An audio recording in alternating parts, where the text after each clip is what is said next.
Yes, thank you very much. Thanks so much to the organizers for inviting me to this very nice meeting. Hopefully you all are willing to count reverse mathematics as proof theory for the next 30 minutes anyway. Right, okay, so this is the reverse mathematics of these two things, Kharisti's fixed point theorem and Ekelen's variational principle. I'm not entirely sure how to say those two names, but it's just insane Kharisti. Speak up, maybe a little Paul. Okay! Yeah. Kharisti and Ekelen. That's why I'm pronouncing those two names. I don't know officially how they're pronounced. And this is joint work with my colleagues David Fernandez-Duque, Henry Tausner, and Keita Yokoyama. Right. Okay, so this is the Kharisti fixed point theorem. To phrase this, I'm going to say a Kharisti system is a triple XVF, where X is a complete separable metric space, henceforth just metric space. Metric space will always mean complete separable metric space. I've got a continuous function from my space to the non-negative reals called V. And I want to think of this V as a sort of a potential energy. V of X is like the potential energy of point X, in my big X in some sense. And then I've got this arbitrary function F from the space to itself. Okay. Well, it's a function of non-specified complexity, right? Could be badly non-continuous, but it has to follow this rule here, right? For every little x in my space, the distance between x and the image f of x has to be less than or equal to the difference in potential between the point and the image of that point. Okay, that's the rule that the f has to follow. So the f itself is not necessarily continuous, but it's somehow controlled by this continuous v. And the conclusion is here that if you've got a setup like this, one of these Kharisti systems, then the function f has a fixed point. Okay, so this is like some kind of generalization of the contraction mapping principle or Banach fixed point theorem. Okay, so it's the theorem we want to look at. Yes? Is there really not supposed to be an absolute value there? Yeah, there's really not supposed to be an absolute value there. Yeah, I've got this in every. Yeah, so I've given this talk a number of times, so apologies if you've seen it before. But this is a good question that everybody asks. Yeah, so it's the no absolute value, right? The potential of the image has to be less than the potential of the point you started at, right? Unless it's a fixed point. Okay, good. Right, so the reason this came up is because, so David found this, David Fernandez-Duque, because his analyst colleagues came to them with this proof that they wanted explained to them. Okay, so I call this the proof for logicians, because you have to be omega-1 patient to follow this proof. So the idea of this proof is just sort of the usual plan for proving something like the contraction mapping principle. You start from some points, right, then you just keep iterating your function until you find a fixed point. Okay? But here you have to be patient and iterate your function omega-1 many times. Okay, so that's what this outline is saying. Right, so the thing to observe here is that if you're at some point that's not the point x that's not a fixed point, and your f really follows this Kharisti rule, then you have to be strictly decreasing in potential. So to find a fixed point, start at any old point in your space, right, and then iterate, and at successor ordinals, just apply the function. And at limit ordinals, you have to show that all along you've been producing some sort of transfinite Cauchy sequence, and therefore it makes sense to take limits at limit stages. Okay, so you do that, and you find the sequence of potentially length omega-1. Right, then you say that, well, if I never reach the fixed point, then I actually have this strictly descending sequence of reals, length omega-1, right, which is a contradiction. There's no such thing. Oh, okay, so this is the proof for logicians.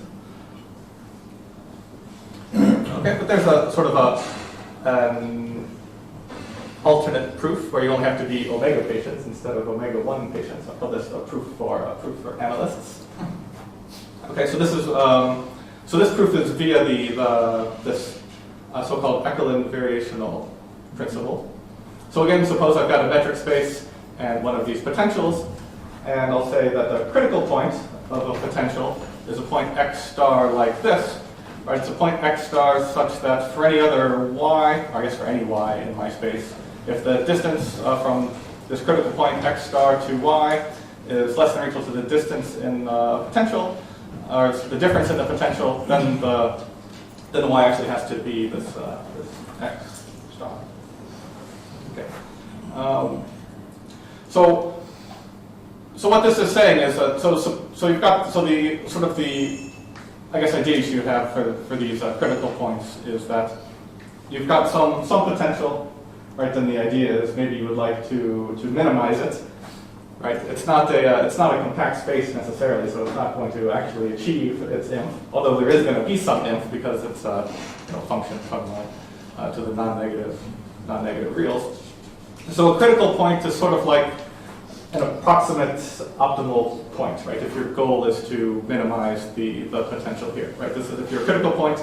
This is saying that any other point of a lot smaller potential has to be far away from your critical point. That's the sort of intuition you should have about this. Okay, and this is related to the Christie theorem from the previous slide, because if you have a Christie theorem, a Christie system, and any x star that's a critical point of this potential v, then that x star has to be a fixed point of any f that follows the Christie rule for that v. Right, just because, well, if you've got such an x star, this is the Christie rule here, right? You have to follow this, but then by this it means exactly that the f of x star has to be the same as the x star, so it's a fixed point. Okay. Right, and so this Eklund variational principle, or at least some simplified form of it, says exactly if you have a potential, then that potential has a critical point. Right, and therefore, that also gives you the solution, the fixed point for the Christie system as well. Okay, and if you want to prove this, you can prove it. Well, here's another, I guess, outline of a way to prove this sort of theorem. Still, you're doing some iteration, right? But now only omega many times instead of omega 1 many times potentially. Okay. But you have to do more at each step of the iteration. And again, you start with any point in your space, right? So you look at this set, right? Given your nth point, you look at all of the y's such that the distance from your nth points to y is less than or equal to the drop in potential. Right? You choose some n plus 1 in this set such that the potential of that point is nearly as small as it could be in that set. Right? And you go along this way and show that this iteration produces one of these critical points. Okay. So the outline how you prove this sort of thing.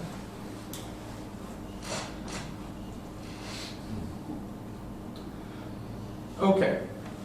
So far I've just been saying that these that my potentials are continuous. Actually, you can make this a little more general and go to lower semi-continuous potentials. So lower semi-continuous function is one that where so some point y is close to x, then f of y can't be too much smaller than f of x. Okay. And this turns out to make a great big difference. And I think the example to have in mind is this one here. Right? If you've got any old closed sets in your metric space, and you look at this function here, I guess the characteristic function for the corresponding open set. Right? This is a lower semi-continuous function.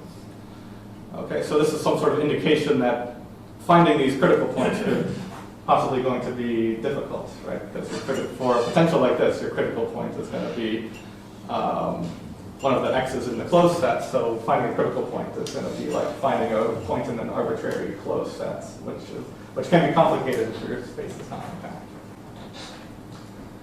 Okay, so this is some indication that there's some complexity in dealing with this, at least in the most general cases.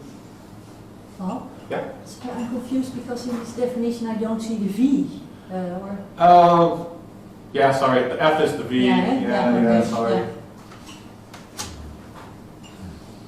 or the V is an F. Yeah, okay, I thought.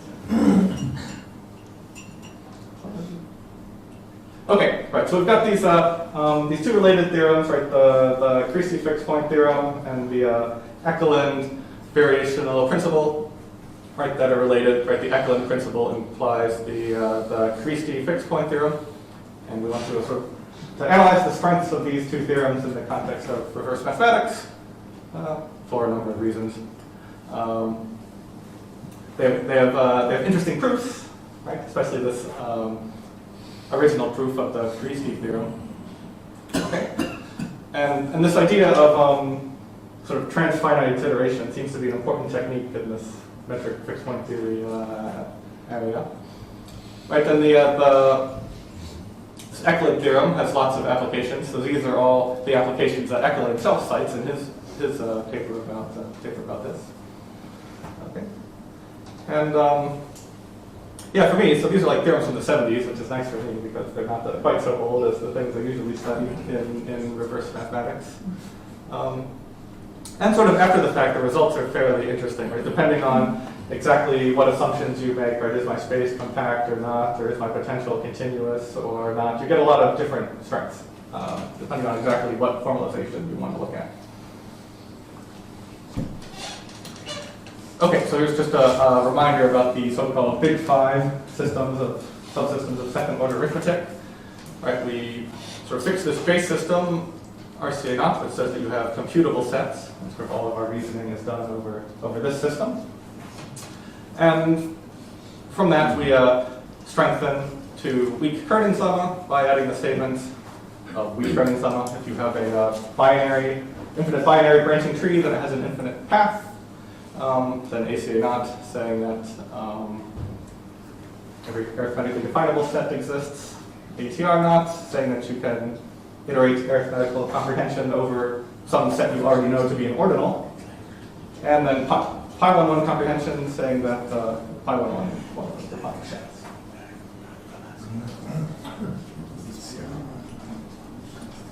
Okay. Right.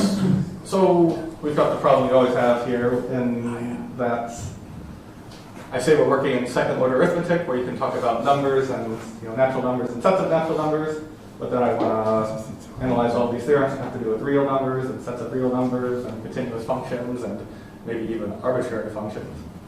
So this involves all sorts of coding that, but I'm not going to talk about any of that. Yes, you can just know there's all sorts of coding tricks going on behind the scenes in a lot of these things. Except for maybe I should just say that, well, we're not really going to talk about functions of arbitrary complexity. We're going to talk about functions that are that you can define in some arithmetical way, or at worst maybe belonging to some Baird class, which you can then code up in ways you can discuss in second order arithmetic. What is the first line? Yeah. This says coding. And with 3 exclamation points at the end. Good question. Okay, so remember what we want to talk about. We've got these Creasy systems, which is again consists of a complete separable metric space, one of these potentials, which is called V and not F. And we've got a function that we call f from the space to itself, right? And it has to obey this rule where the distance between a point and its image is less than or equal to the drop-in potential always. Okay, so if you have that, then the Creasy theorem says that this f has a fixed point. Okay, and then we also have this Ekelund principle, which says that if you have a potential, right, either a continuous or lower semi-continuous potential, then there's one of these critical points, x star, right? And these critical points were points such that any point of smaller potential has to be far away. That's sort of the intuition behind the critical points. Okay, and the relation here is that every critical point is going to be a fixed point, and therefore you can easily prove in RCA naught that the Ekelund principle implies the Creasy theorem. Okay. Right, so we'll first talk about the easy cases that you can work out in ACA knots. So this is basically when you have some combination of your space being compact or your function being continuous, your function, well, either of the functions really. Okay, so if you've got, so I guess so the easiest case is when you have a compact space and your potential is continuous, then this is equivalent to weak Kernig's lemma, just because weak Kernig's lemma is equivalent to every continuous function on a compact space achieves its inf. So that's basically all that's going on there. If you still have a compact space, but your function is not necessarily, your potential is not necessarily continuous, but lower semi-continuous, then you have to go up to ACA knots to do this, do the Ekelund theorem. Okay. So again, if you for Kriespe, when everything is continuous, when you're in a compact space, both the potential and the function you want the fixed point of are continuous, then this is equivalent to weak Kernig's lemma. Right, and it's still equivalent to weak Kernig's lemma if you have the continuous f, but just the lower semi-continuous potential. Okay, so in the compact, for Kriespe, in the context of compact spaces, you have to go up to discontinuity in both v and f to get beyond weak Kernig's lemma. So here, if you have a lower semi-continuous potential and a bare class 1 f, or some f definable in an arithmetical way, then you go up to ACA knots. Okay, so let me just point out one example here among all of these cases, which is this case where you've got a compact space, a lower semi-continuous potential, and a continuous f that you want the fixed point of. So in this setting, you can see a little bit of a difference already. Here, the Ekelund principle is equivalent to ACA knots, but the Kriespe theorem is equivalent to weak Kernig's lemma in this case. Okay, so here's an example where the Ekelund proof is not the optimal proof of the Kriespe theorem. Right? In this setting, it's easier to prove the Kriespe theorem than it is to prove the Ekelund principle. Okay.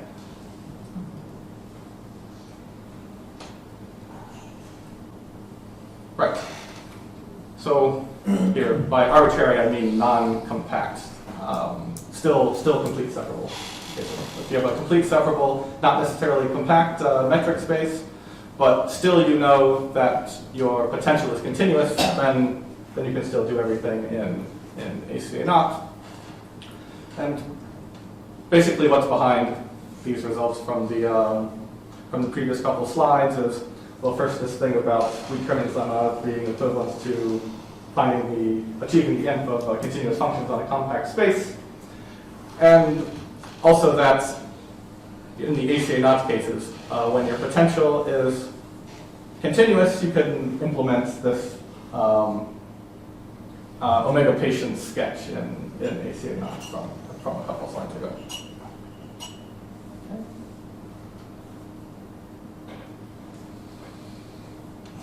Okay, so now let's look at the Ekelund principle, right, saying that you have these critical points. But now I want a not necessarily compact space and a lower semi-continuous potential. Okay, so in that setting, the Ekelund principle goes all the way up to pi11 comprehension, right? Because of this problem that I indicated earlier, this is like finding finding a point in an arbitrary closed set, more or less, sort of how to think about this. Okay, so if I've got a lower semi-continuous potential, right? Our omega patient sketch was working for continuous potential. So if I have a lower semi-continuous potential, I can sort of redefine a continuous potential in this way, right? I look at this so-called 2 envelope. Okay, and if you're working in pi11 comprehension, you can make sense of this. And basically, what you need pi11 comprehension for is to find the set of all pairs of rational balls, so that's the AR, so all pairs AR, where you're looking at the ball centered at A of radius R, and rationals Q, where your potential is greater than or equal to Q, all on that ball. Okay? So if your potential were continuous, you could do this in ACA naught, because you only need to check for the rational points inside of the ball. Right? But if you have a lower semi-continuous potential, that counts, right? And you have to check every point. So that's pi 1, 1 comprehension. Okay, so to define this envelope, you need this set here, right? Then that needs pi 1, 1 comprehension. And once you do that, right, well, you've got a continuous potential that you can find the critical point of. And you can show that if you find a critical point of this potential here, it's also a critical point of your original potential, which is what you wanted. Okay, so this is a sort of sketch of how you would do this in pi 1, 1 comprehension. Okay, and why does it imply pi 1, 1 comprehension? Well, we'll look at this form of pi 1, 1 comprehension, which says that if I've got some sequence of trees, bare space sort of trees, then there exists a set X such that gives you the indices of all of the trees that are ill-founded. Okay, so pi 1, 1 comprehension is equivalent to, you give me a list of trees and I can tell you which trees have paths, infinite paths, and which trees don't. Okay, so I want to use Ekelund to prove pi 1, 1 comprehension in that form. And to do this, you can work over ACA naught, since we already know that simpler cases of Ekelund imply ACA naught. Okay, so here's what I want to do. Right, somebody gives you your sequence of trees, and we'll take our space just to be bare space, and we'll look at any point in bare space as coding a infinite sequence of functions in the usual way. And we'll define our potential in this way. Okay, so we look at any f as a list of omega many fi's, right? And what our potential does is counts up all of the 2 to the minus i's, where fi is not a path through ti. Okay, so the more your points in your space sort of are wanting to be passed through these trees, and every time you don't have a path in the ith tree, you have to add to the sort of potential of your point. Okay, you can show that this is a lower semi-continuous function. Okay, and then you can also show that if you have a critical point, your critical point has to code paths in all of the trees that have paths. Okay, so once you have a critical point, you can just look and look for all of the i's, so, get the collection of i's such that the ith column of f is a path through the ith tree. Right? You can figure that out in ACA naught, and then that collection of i's is exactly all of the indices of trees that have paths.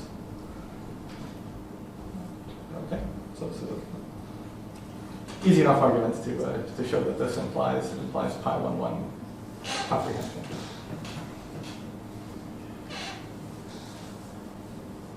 Okay, so in the last couple of minutes, let me just talk a little bit about the situation with the Christie fixed point theorem and bare functions. So we'll say a function is bare class 0 if it's continuous, and bare class 1 if it's a pointwise limit of continuous functions, and so on. Right, bare class alpha if you're a pointwise limit of functions smaller bare class. And, well, okay, so we need some way of coding this idea. And one way to do it is you'll code a bare function by starting with some well-founded tree and label the leaves with continuous functions, and then take pointwise limits as you go towards the root.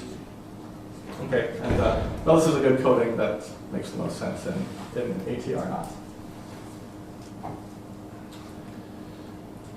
Okay, so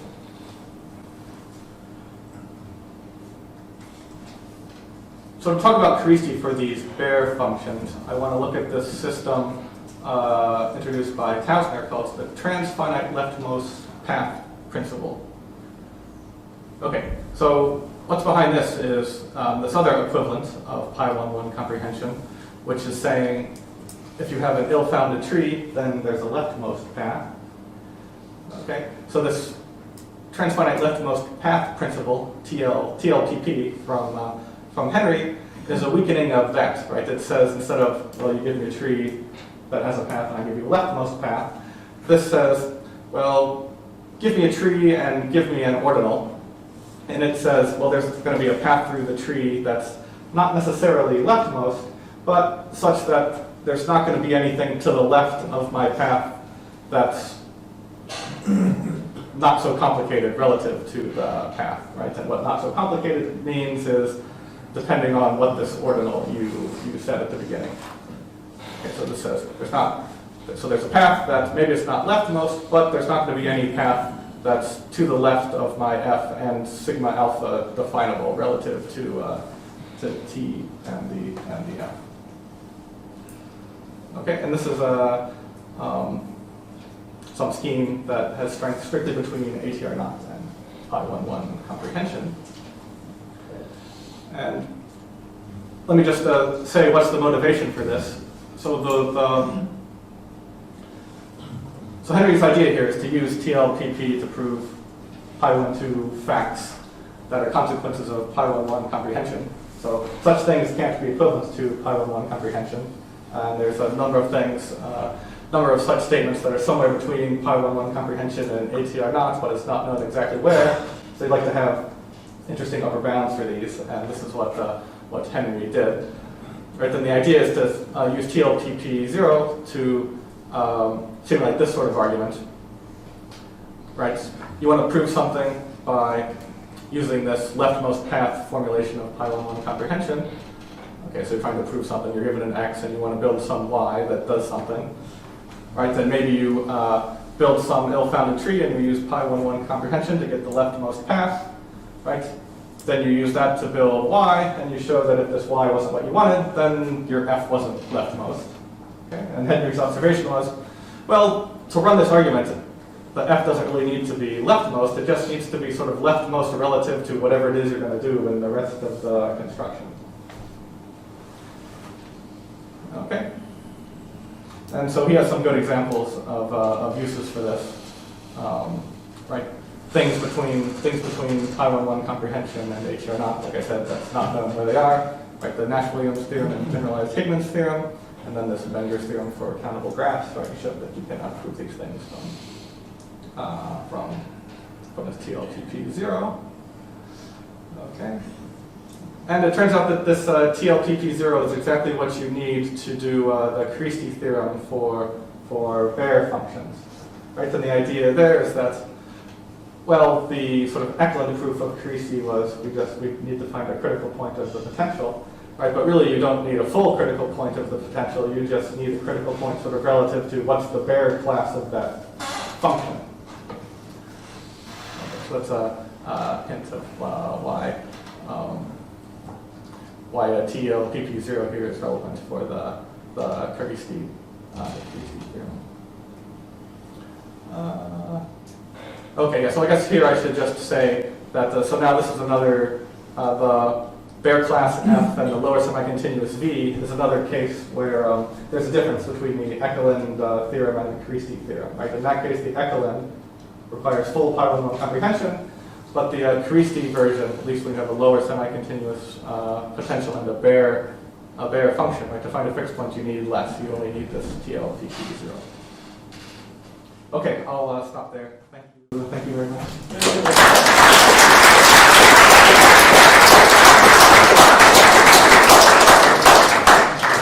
Questions? I have one question. You know the proof theoretic strength of this theory, TLPP0? I do not, but Henry has some indication of what it should be in his paper. If I remember correctly, he's saying sort of at the level of Howard Bachman. Okay. But, I So don't know. anyone? Okay. Yeah. Can you view this Ekelund principle as some sort of uniform version of Christie, because it doesn't mention the function actually, the f? Right, yeah. It gives you a fixed point of any function that follows the right rule. Yeah, so it's uniform in that sense. Yes. Do you know what happens if you work in higher order US mathematics and can consider arbitrary functions which are not from a specific class? No, that's on the to-do list. We haven't. That's a natural thing to do, but we've not gone in that direction yet. Do you see any potential for that you get even beyond that? Well, I guess not by changing the potential, but at the end, sort of, so the stuff I didn't talk about here was, what if your idea was to emulate this original proof of sort of iterating the function? So we looked at sort of statements corresponding to that. So maybe this one is the most natural.